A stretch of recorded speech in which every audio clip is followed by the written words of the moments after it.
बढ़ती हुई तेल की कीमतों के मद्देनज़र केंद्र सरकार ने एक बहुत ही अहम फैसला लिया है। जैसा कि हम सब जानते हैं, केंद्रीय कैबिनेट ने कल राष्ट्रीय खाद्य तेल मिशन पाम ऑयल को मंजूरी दे दी, इसको स्वीकृति दे दी। 11,000 करोड़ का आवंटन इस स्कीम के तहत किया जाएगा और जो केंद्र सरकार के तरफ से जो आंकड़े जारी किए गए हैं, उसमें कुल 8,844 करोड़ केंद्रीय सरकार द्वारा लगाए जाएंगे इस स्कीम पे और बाकी लगभग 2200 करोड़ राज्यों के माध्यम से इस स्कीम पर लगाया जाएगा। तो सबसे पहले ये जानने के पहले कि आखिर इस स्कीम की ज़रूरत क्यों पड़ी, हम ये समझते हैं कि इस स्कीम में ऐसा है क्या?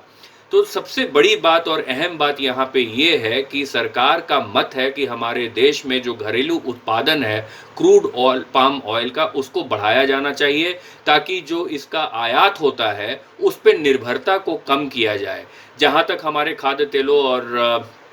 क्रूड ऑयल पाम ऑयल की बात है, तो भारत लगभग 65% अपनी अपनी रिक्वायरमेंट की 65% जो रिक्वायरमेंट है वो इंपोर्ट से ही पूरी करता है और अब फोकस इस बात पे है कि कैसे इसको बढ़ाया जाए। तो आगे चलते हुए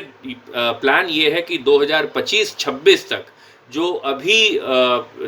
3.5 लाख हेक्टेयर के अंदर इसकी खेती होती है क्रूड पाम ऑयल की, इसको बढ़ा के लगभग 6.5 लाख करोड़ बढ़ा के लगभग 10 लाख करोड़ के एरिया को इसके प्रोडक्शन में लाए जाने का प्रस्ताव है इस स्कीम के तहत। दूसरी बात जो इस स्कीम का एक बहुत इम्पॉर्टेंट पहलू है वो ये है, सिंस उत्पादन को बढ़ाए जाने की बात हो रही है, तो आखिर उत्पादन का टारगेट क्या है? तो इस स्कीम के तहत 2025-26 तक 11.20 लाख टन उत्पादन जो है करने की कोशिश इसमें की जाएगी और इसको बढ़ा के 28 लाख टन तक ले जाए जाने की कोशिश की जाएगी 2029-30 तक। तो ये एक बहुत ही महत्वपूर्ण स्कीम है।